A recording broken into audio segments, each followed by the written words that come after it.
Hello students, welcome to my YouTube channel Biologicity. जो लोग मेरे चैनल पे पहली बार आए हैं प्लीज सब्सक्राइब माय चैनल, और अगर आपको मेरा वीडियो पसंद आता है तो प्लीज लाइक माय वीडियो। हम लोग स्टडी कर रहे हैं क्लास 12 का chapter principles of inheritance and variation. इस चैप्टर के हमारे 5 लेक्चर्स कंप्लीट हो चुके हैं। जिन्होंने अभी तक वो लेक्चर्स नहीं देखे हैं आप चैनल की प्लेलिस्ट पे जाकर देख सकते हैं। प्लेलिस्ट का नाम है क्लास 12। इस प्लेलिस्ट में आपको सिर्फ क्लास 12 के चैप्टर्स के ही वीडियोस मिलेंगे, एज वेल एज इस वीडियो के डिस्क्रिप्शन बॉक्स में भी लेक्चर्स का लिंक दिया गया है। आज के इस लेक्चर में हम लोग स्टडी करेंगे chromosomal theory of inheritance that was given by Sutton and Boveri in 1902। तो स्टार्ट करते हैं अपने टॉपिक को। क्रोमोसोमल थ्योरी ऑफ इनहेरिटेंस, इसको 1902 में सटन एंड वोवरी ने दिया था, और किसका रोल बताया था? क्रोमोसोम का रोल बताया था, और किसके पैरेलल बताया था? जीन्स के पैरेलल बताया था। तो क्रोमोसोमल थ्योरी ऑफ इनहेरिटेंस को पढ़ने से पहले हमें DNA, gene, chromatin and chromosome के बारे में पता होना चाहिए। तो पहले ये वाले कॉन्सेप्ट हम लोग क्लियर कर लेते हैं, फिर हम लोग इस थ्योरी को स्टडी करेंगे। तो व्हाट इज डीएनए? डीएनए क्या है? सेल के अंदर एक कंट्रोलिंग सेंटर होता है। कंट्रोलिंग सेंटर मतलब जो सेल के सारे काम को कंट्रोल करता है, उसको हम लोग बोलते हैं न्यूक्लियस। एंड इस न्यूक्लियस के अंदर जो कंट्रोलिंग सेंटर है, सेंटर थोड़ी ना कंट्रोल कर रहा है, उसके अंदर कोई मॉलिक्यूल है वो कंट्रोल कर रहा होगा पूरे सेल के काम को। तो कंट्रोलिंग मॉलिक्यूल जो पूरी सेल के वर्क को कंट्रोल कर रहा है, कैसे क्या होना है, जिसके पास सारी इंफॉर्मेशन है, इट इज डीएनए। ये डीएनए है, डबल स्ट्रैंडेड डीएनए है। क्लास 11th का टॉपिक है, ये हम लोग ऑलरेडी डिस्कस कर चुके हैं क्लास 11th के टॉपिक में, बायोमोलिक्यूल्स चैप्टर में। तो डीएनए आपके सारे फंक्शंस को कंट्रोल करता है जो कि न्यूक्लियस के अंदर प्रेजेंट होता है। जैसे मालिक होता है ना, एक कंपनी का कोई मालिक है, उसका अलग चैम्बर होगा, कैबिन होगा, उसके कैबिन में प्यून आएगा या जो भी है, वो क्या करेगा? सीधे ऑर्डर करेगा कि हाँ ये काम करना है। उसके पास सारी इंफॉर्मेशन रहती है। तो it is just like a DNA. तो डीएनए भी आपका इसी तरह से पूरी सेल के काम को कंट्रोल कर रहा है। अगर हम ह्यूमन के डीएनए की बात करते हैं, एक सेल की अगर सारा डीएनए को जोड़ दिया जाए तो उसकी लेंथ होती है, इट इज अराउंड 2 मीटर।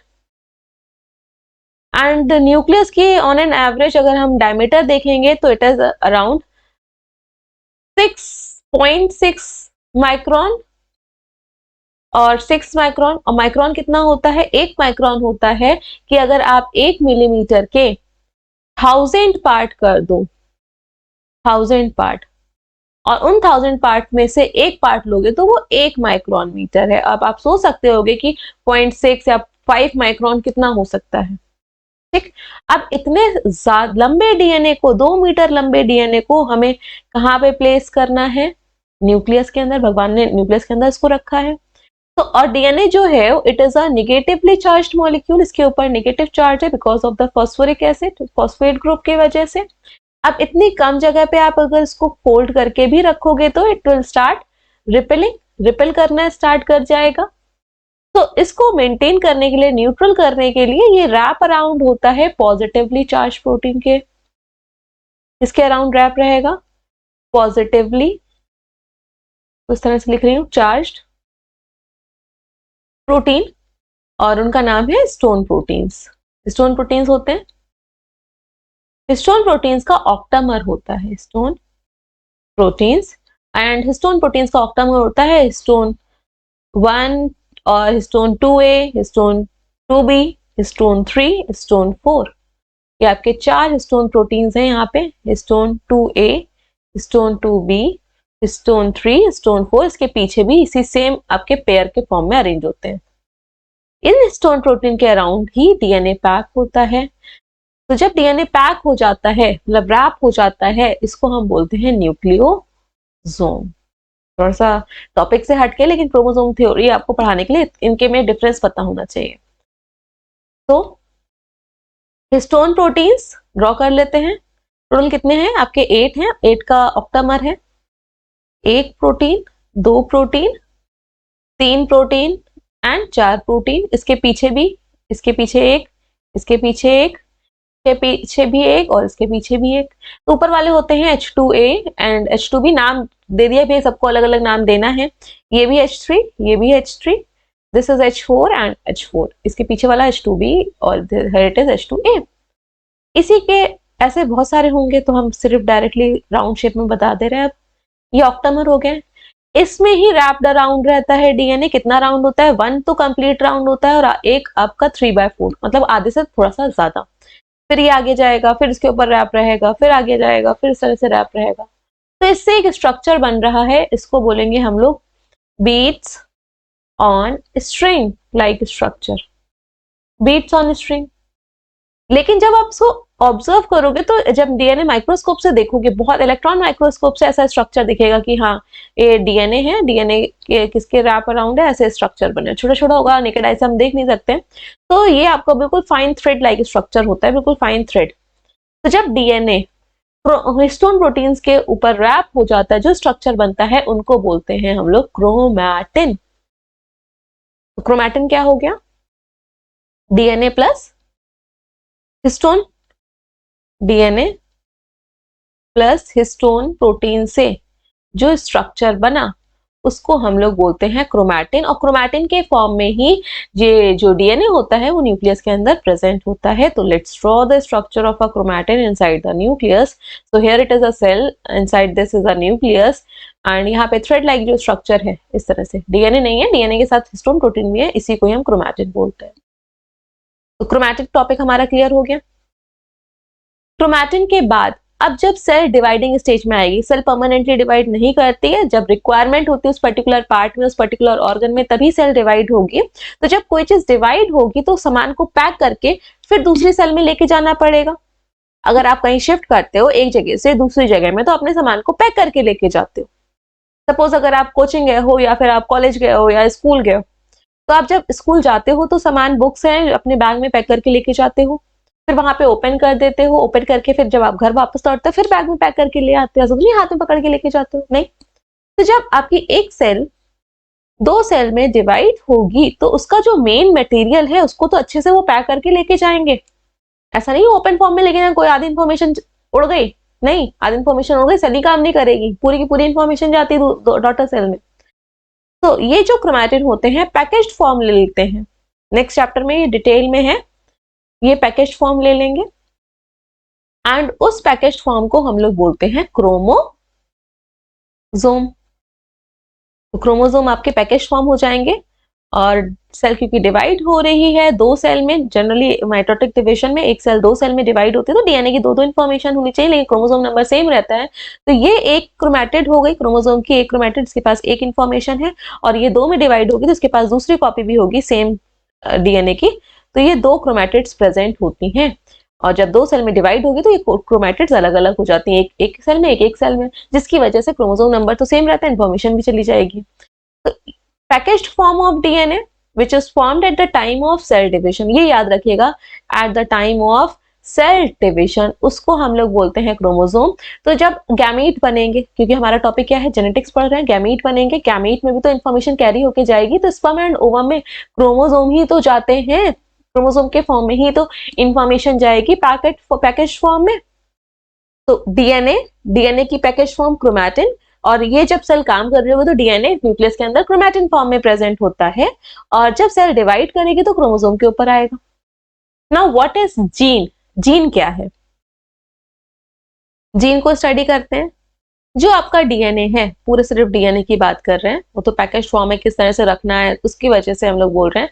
तो ये जो डीएनए है, डीएनए ही तो पैक होके क्रोमोसोम बना रहा है। तो इस डीएनए में टोटल पूरा पार्ट, टोटल डीएनए के पास इंफॉर्मेशन नहीं होती है, इंफॉर्मेशन नहीं होगी। अगर हम ह्यूमन डीएनए की बात करते हैं तो सिर्फ अगर 100% डीएनए है, 2% डीएनए के पास ही इंफॉर्मेशन होती है, और वो इंफॉर्मेशन टुकड़ों टुकड़ों में होती है, पूरे में नहीं होती है, डिस्ट्रीब्यूटेड रहती है पूरे डीएनए में, पूरे डिस्ट्रीब्यूटेड रहेगी। तो सपोज ये आपके पास डीएनए का मॉलिक्यूल है, इतने डीएनए के पार्ट में एक प्रोडक्ट की इंफॉर्मेशन है, फिर दूसरा पार्ट है, इतने पार्ट में दूसरे प्रोडक्ट की इंफॉर्मेशन है, फिर उस तीसरा पार्ट है यहाँ पे सपोज। तो ये 3 पार्ट है। सपोज इतना पार्ट ये आपका कोड कर रहा है, सपोज हीमोग्लोबिन को, और ये कोड कर रहा है, मान लेते हैं हम लोग हेयर के प्रोटीन को, हेयर प्रोटीन को, और ये कोई कोड कर रहा है लिवर के प्रोटीन को, लिवर में कोई हार्मोन है या फिर नॉट हार्मोन, प्रोटीन है, एंजाइम है, तो वहां पे सिक्रीट हो रहा है। तो इतने पार्ट को ही डीएनए की जिसके पास इंफॉर्मेशन है उतने ही पार्ट को हम सिर्फ जीन बोलते हैं। तो जीन की डेफिनेशन क्या हो गई है? Strict sense, gene is a segment of DNA. Gene segment है डीएनए का, अभी डायग्राम में देखा, ये छोटे छोटे सेगमेंट्स है, फ्रैक्शंस है, फ्रैक्शन 1, फ्रैक्शन 2, फ्रैक्शन 3। तो gene is a segment of a DNA that codes for functional, काम का मतलब किसी के पास कोई इंफॉर्मेशन हो, फंक्शनल प्रोडक्ट ये क्या है? अब प्रोडक्ट आपका प्रोटीन भी हो सकता है, प्रोडक्ट आपके आरएनए मॉलिक्यूल्स भी हो सकते हैं, आरआरएनए, टीआरएनए और आपका कुछ एसएनआरएनए होते हैं। तो ये सारा कुछ डिटेल में आपका नेक्स्ट चैप्टर का पार्ट है। हम यहाँ पे सिर्फ जीन स्टडी कर रहे हैं, डीएनए स्टडी कर रहे हैं, क्रोमोसोम स्टडी कर रहे हैं, क्रोमैटिन स्टडी कर रहे हैं। सो आते हैं अपने पॉइंट पे, जो मेन यहाँ पे हमें इतना लेंथी टॉपिक इसलिए बताया। तो डीएनए है, ठीक। अगर आप लोग पतंग उड़ाने छत पे गए, ठीक, लटाई होती है, इसपे धागा रैप होता है पतंग उड़ाने वाला। जब पतंग उड़ाते हो वो पूरा धागा पूरी टेरेस पे फैल जाता है क्योंकि आप काम कर रहे हो, उस टाइम पे सब ओपन है। तो ये डीएनए ओपन है, क्रोमैटिन के फॉर्म में। फिर नीचे से घर से आवाज आई कि नहीं नीचे आ जाओ, बहुत देर पतंग उड़ा ली, तो आप क्या धागे को ऐसे समेट के ले आते हो नीचे की, उसको फिर से रैप करते हो, या कुछ लोग यहाँ पे इस तरह से फिंगर्स में उसको रैप करते हैं। तो डिविजन के टाइम यही जो डीएनए है ये आपका क्या हो जाता है, कॉइल्ड फॉर्म ले लेता है, पैकेज्ड फॉर्म। तो ये तो मैंने स्ट्रक्चरल फॉर्म बनाई, बनता तो कुछ इस तरह से होगा, एक पूरा डीएनए रैप होता चला जा रहा है, ठीक। इसकी दूसरी आर्म जो डबल कॉपी, दो कॉपी होंगी, ये भी रैप हो रही है, ये डीएनए समेटता चला जा रहा है, 2 आर्म हो गई। तो दिखाने के लिए हम लोग इस तरह से स्मूथ सा बना देते हैं, ये क्रोमोसोम हो गया। अब जो डीएनए का सेगमेंट है जो कोड कर रहा है इंफॉर्मेशन को, वो भी किसके ऊपर आ जाएंगे, क्रोमोसोम के ही ऊपर तो आ जाएंगे। Genes are located on chromosome, genes तो क्रोमोसोम पे ही लोकेटेड है क्योंकि क्रोमोसोम किसका बना हुआ है, डीएनए का ही बना हुआ है। So genes are located on chromosome. DNA के इतने पार्ट के पास अगर इंफॉर्मेशन है और यही डीएनए रैप हो गया है तो वो रैप होने के बाद किस पे आ जाएगा, क्रोमोसोम पे आ जाएगा। तो जीन किसके ऊपर प्रेजेंट होते हैं, क्रोमोसोम के ऊपर प्रेजेंट होते हैं।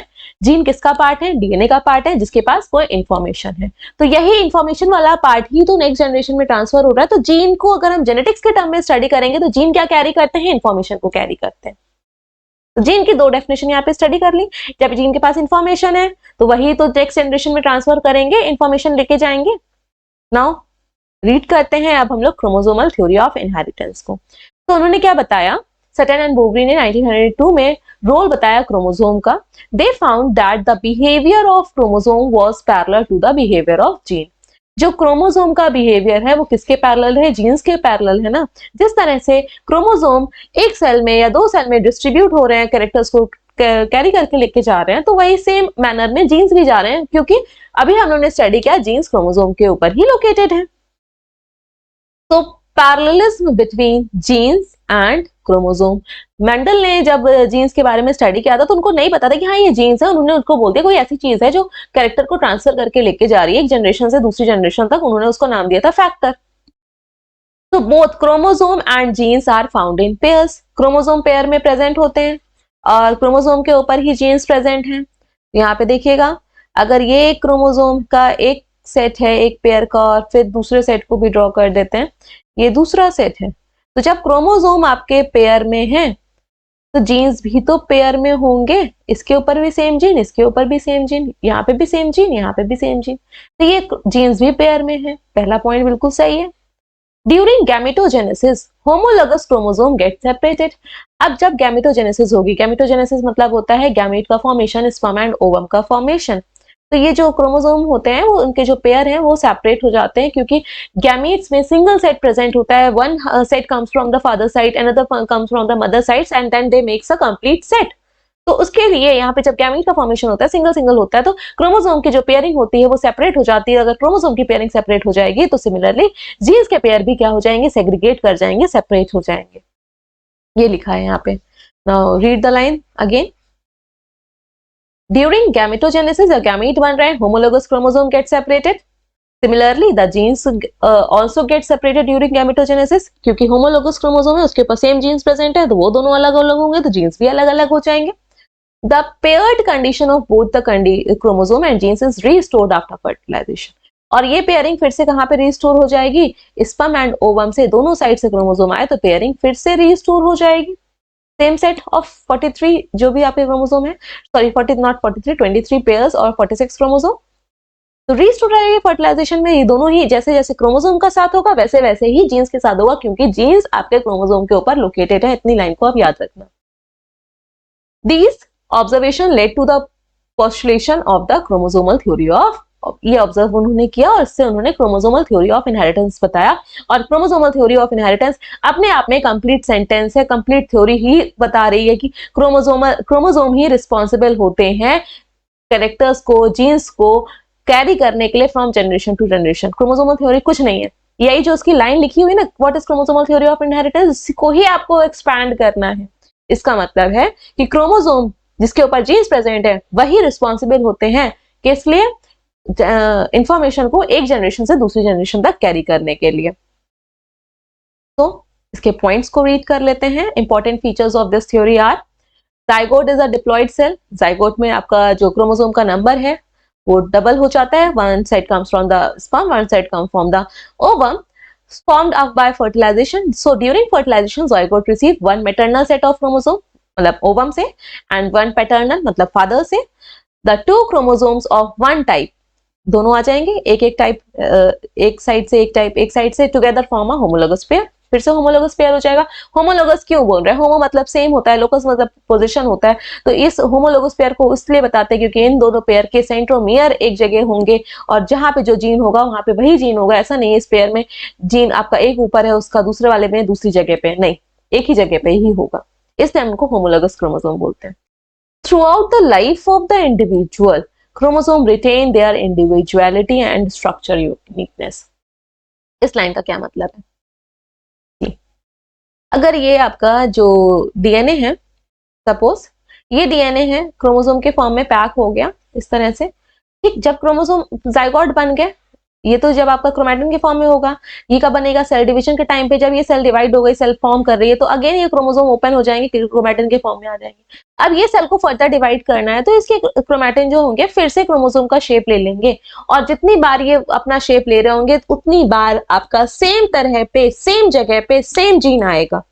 जितनी बार आप ओपन करके उसको फिर से रैप हो रहे होंगे ना, सेम जगह पे आएगा. जैसे सबके घर में मैट होती है, ये मैट होती है, इसको पहले इस जगह से फोल्ड करते हैं, ठीक. फिर ऐसे ही आपकी फोल्ड हो गई तो उसको फिर इस जगह से फोल्ड करते हैं. तो यहाँ पे लाइंस बन जाती हैं अपने आप ही.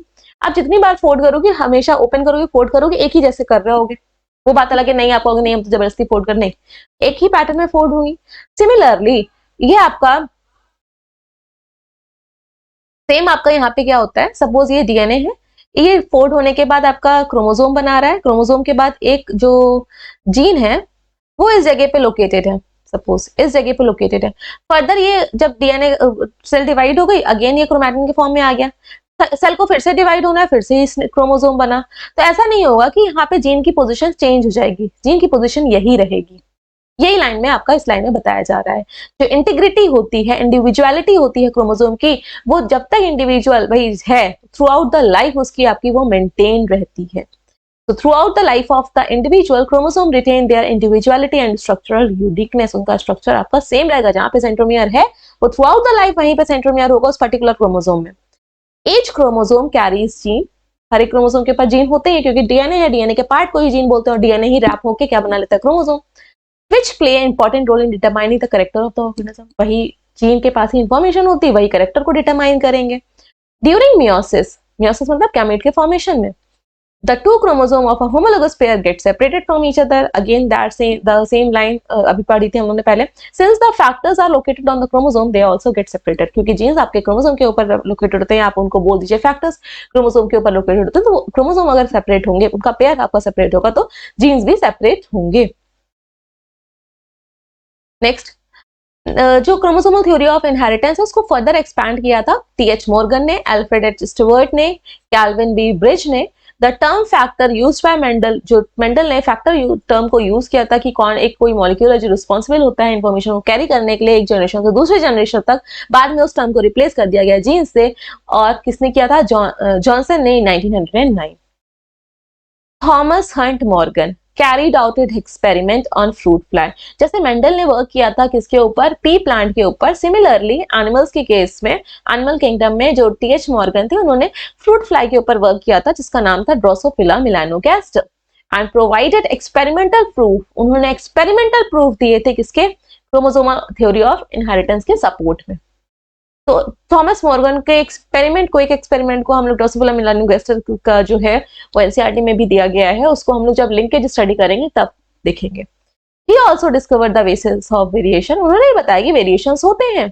वेरिएशंस मतलब क्या होता है, हम लोग एक ह्यूमन बींग्स तो है लेकिन आपस में हमारे खुद के करेक्टर्स है। मेरी शक्ल मेरी जैसी है, आपकी जैसी नहीं है, आपकी शक्ल आपकी जैसी है या पेरेंट्स की जैसी है लेकिन एग्जैक्ट कॉपी नहीं है, मिलते जुलते हो लेकिन आपकी खुद की भी आपकी इंडिविजुअलिटी है। तो वेरिएशंस होते हैं, किससे प्रोड्यूस होते हैं, सेक्सुअल रिप्रोडक्शन से वेरिएशंस प्रोड्यूस होते हैं क्योंकि यहाँ पे रिकॉम्बिनेशन होता है। नेक्स्ट टॉपिक है कि क्यों मॉर्गन ने फ्रूट फ्लाइज को ही सिलेक्ट किया अपने एक्सपेरिमेंट में। सेम वही रीजंस हैं जो मेंडल के केस में हम लोगों ने स्टडी किया था कि मेंडल ने क्यों पी प्लांट को सिलेक्ट किया था। क्योंकि हम लोग अगर जेनेटिक्स के एक्सपेरिमेंट में कोई ऐसे ऑर्गेनिज्म को ऑप्ट करते हैं जिसकी लाइफ स्पैन अगर लॉन्ग होगी तो उनको तो खुद ही पूरी लाइफ चली जाएगी, आपको कंक्लूजन ही नहीं निकाल पाएंगे। तो यहाँ पे जिसकी जनरेशन जो लाइफ स्पैन है शॉर्ट होगी उससे इजी है जेनेटिक्स के एक्सपेरिमेंट्स को स्टडी करना, कंक्लूड करना। तो here T.H. Morgan carried out his experiment on fruit flies because they could be grown on simple synthetic medium in the laboratory।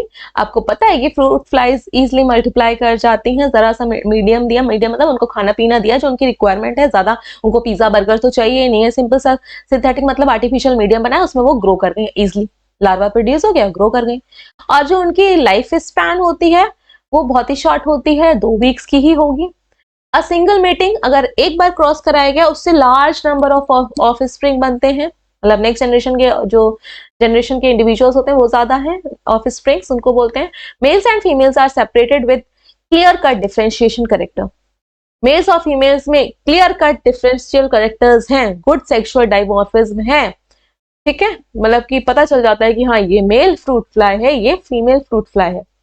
Large number of easily recognisable characters are present.